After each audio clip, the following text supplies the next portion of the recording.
Parade for survival. So, what is this parade really about? Beijing calls this parade a commemoration of victory. In fact, this parade makes no attempt to hide its true priority. By putting the party commands the gun front and center, Beijing has turned the event into a political stage show. It isn't about honoring history. It's about protecting the party.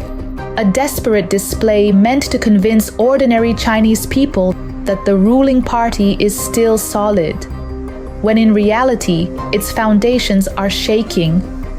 But that's the irony. The very need for such a parade proves just how fragile the system really is. Zhongnanhai is desperate, clinging to grand military pageantry as a stage prop to hold up its crumbling authority. That's why Beijing is rehearsing the parade again and again, terrified that any mistake could be seen as weakness.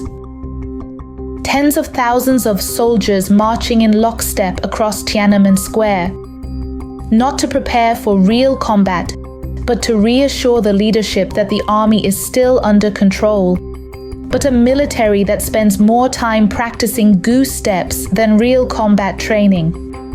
Can that military be trusted in a real war? A parade can't cover up corruption.